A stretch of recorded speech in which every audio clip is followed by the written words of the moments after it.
Selamat siang, Mas Budi. Selamat siang. Ketemu lagi nih Mas, saya dengan Siap, ketemu lagi Danis, ya. reporter Radio Pos TV Ya, Jakarta Mas. Mohon izin untuk konfirmasi terkait agenda audiensi hari ini dengan PJ Bupati dan PLT Kepala Dinas PMD Mas. Apa nih audiensinya hari ini? tadi audiensinya terkait dengan perihal pengadaan perangkat desa se-Kabupaten Kudus tahun anggaran 2023 yang sampai sekarang belum dilantik, padahal ini sudah masuk ke tahun anggaran 2024. Berarti terkait Parades kemarin ya Mas ya? Ya, Ah, terkait dengan perangkat desa terpilih yang ah. belum dilantik ya. Nah, apa tuh Mas pemaparan dalam agenda audiensinya Mas mewakili pengacara kan, mewakili perangkat desa yang terpilih kan? Ya, Kan gitu. Nah, apa nih Mas dalam agenda audiensinya yang dipaparkan? ya itu terkait dengan pengisian perangkat desa itu kan menggunakan keuangan negara APBDes yang mana itu sudah masuk tahun anggaran 2023 dan sekarang ini kan sudah habis tahun anggaran 2023. Berarti anggaran itu anggaran tahun kemarin ya Mas Iya, ya? sampai sekarang belum dilakukan pelantikan sehingga kalau sudah melampaui itu, kalau dalam keuangan yang harus dipertanggungjawabkan outputnya belum dilantik sehingga ada dugaan kerugian negara. Berarti ada dugaannya kerugian negara terkait Ya, anggaran yang dikeluarkan ya, untuk pengadaan tersebut ya Mas ya. ya? Nah, untuk dari segi yang lainnya Mas? Jadi kalau itu kan dasarnya kan menggunakan keputusan Bupati nomor 278. Sehingga kalau itu bentuknya ada keputusan, itu adalah basicking.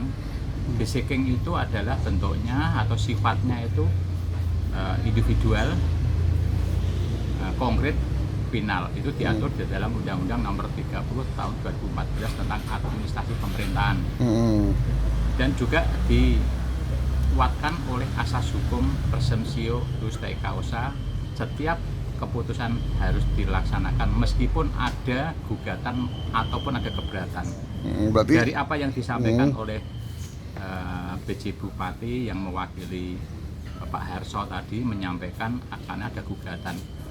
Padahal di dalam ketentuan hukum terkait keputusan itu tidak bisa ditunda atau tidak bisa dihentikan dalam pelaksanaannya. Kalau itu nanti dilaksanakan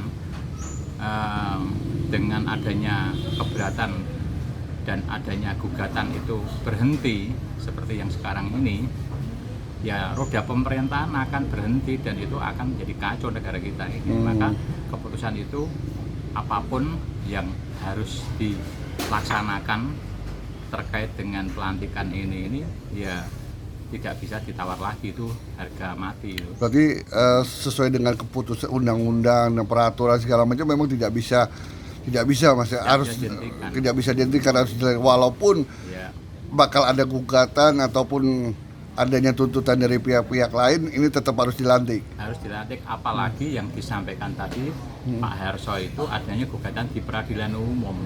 Padahal perkara ini kan keputusan basicking. Keputusan itu adalah keputusan yang dibuat pejabat administrasi, itu harusnya di Pengadilan Tata Usaha Negara. Sedangkan gugatan yang disampaikan Pak Harso yang menjadikan permasalahan untuk menghentikan itu adalah gugatan hubungan prestasi dan gugatan perbuatan melawan hukum yang dilakukan pejabat itu nggak di peradilan umum karena ini kan bentuknya keputusan. Jadi keputusan beda dengan undang-undang. Kalau undang-undang itu ada yang namanya peraturan pelaksanaannya, bisa ditafsirkan undang-undang PP apa itu pelaksanaannya. Tapi kalau keputusan nggak bisa. Keputusan tidak bisa. Ya, Berarti kalau keputusan ini ranahnya pengadilan PT UN dong Mas Iya, ya, bukan betul. pengadilan umum. Bukan.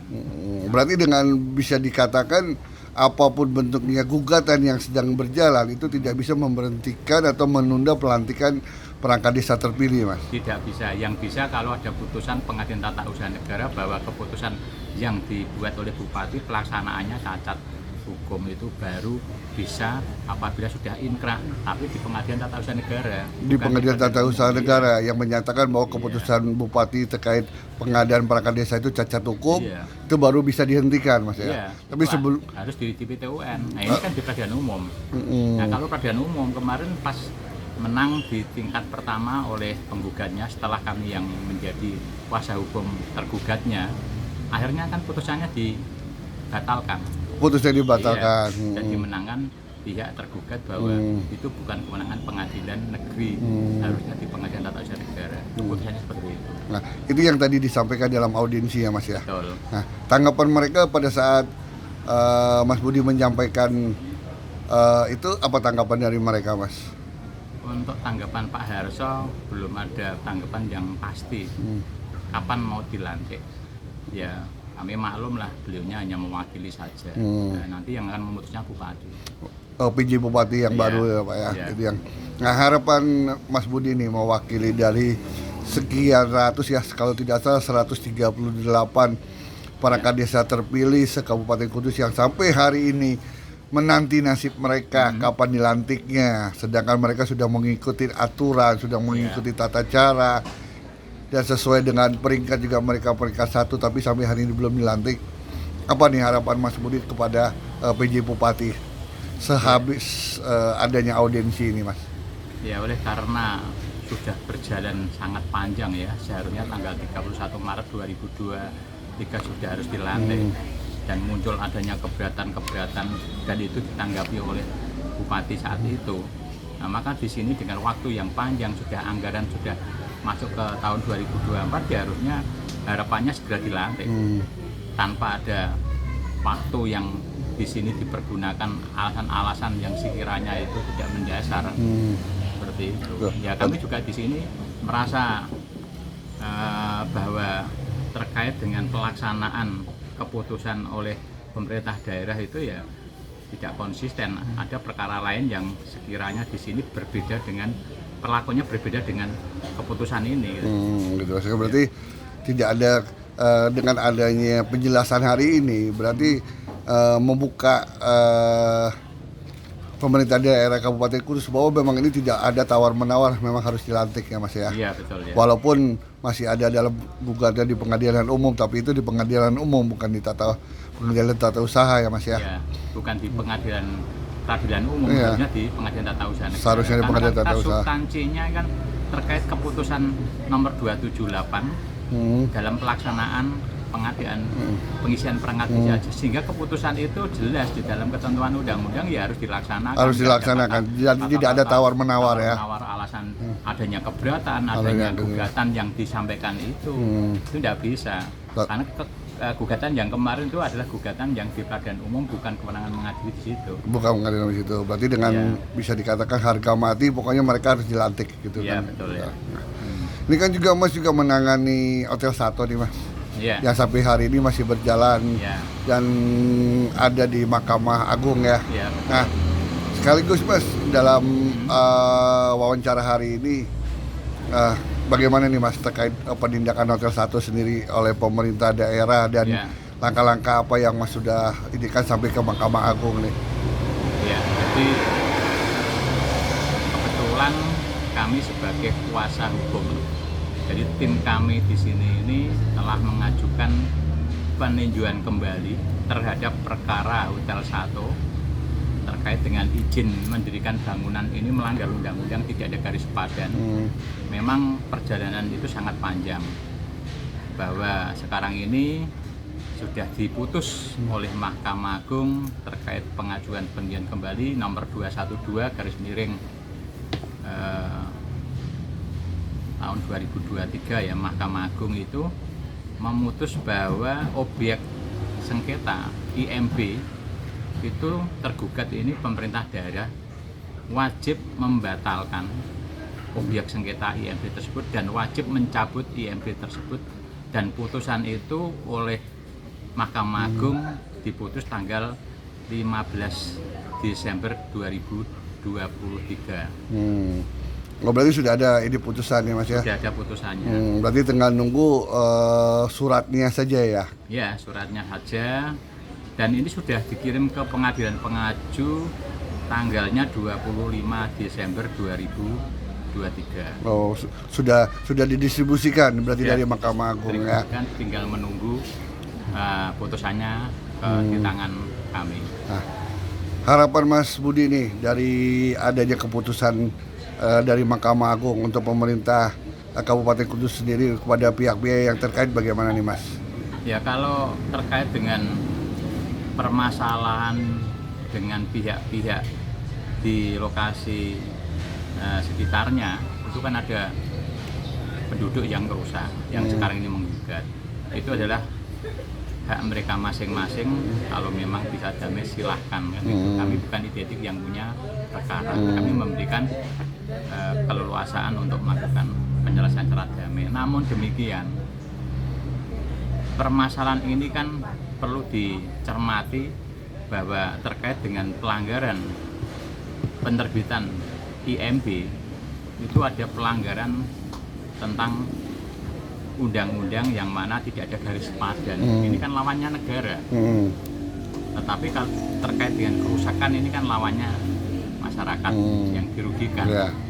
Nah, sehingga kalau kami di sini hanya sebatas hanya sebagai lawyernya yang tidak punya perkara, yang punya perkara, ya harusnya di sini pihak hotel ini bisa memberikan yang terbaik bagi pihak si korbannya. Tapi kalau tidak, ya itu urusan mereka masing-masing. Terkait pemerintahnya sendiri, Mas, pihak-pihak terkait di dinas-dinas pihak terkait, Mas, harapannya dari peristiwa ini? Ya, kami menyayangkan ya. Sebetulnya kan ada dua perkara yang penanganannya itu berbeda, padahal kasusnya sama. Jadi pemerintah daerah ini menerbitkan surat keputusan, yang satu IMB, yang satu adalah pelaksanaan terkait pengadaan perangkat desa. Yang namanya keputusan itu diatur dalam Undang-Undang Nomor 30 Tahun 2014 itu, bahwa keputusan bersifat di sini adalah konkret, individual, final, dan dilaksanakan lebih dulu. Namun ini perlakuannya berbeda. Untuk yang prades tidak dilakukan lebih dulu sehingga dihentikan keputusan itu, ada gugatan. Tetapi Hotel 1 tidak, keputusan dijalankan, nunggu nanti kalau ada sidang pengadilan, baru kalau nanti putusannya nanti menang kalah nanti baru nanti dihentikan. Jadi dia ada keputusan yang dilakukan oleh pemerintah daerah, itu produknya sendiri, tetapi pelaksanaannya ini tidak konsisten seperti itu. Jadi terkait penegakan hukumnya pemerintah daerah Kabupaten Kudus tidak konsisten, ya? Tidak konsisten. Seharusnya kalau memang seperti IMB Hotel 1 ini ada gugatan, ya harus dihentikan, tidak boleh operasional, harus berhenti semuanya, ya kan? Seperti layaknya yang ini, yang satunya, yang Parades. Kalau keputusan Prades di sini ini, seharusnya kalau ada keputusan ini ya dijalankan lebih dulu, baru nanti putusan bagaimana nanti nunggu, baru dihentikan atau bagaimana. Nah seperti itu. Jadi penegakan hukum dan peraturan di pemerintah Kabupaten Kudus ini tidak konsisten, ya, Mas, ya? Tidak konsisten.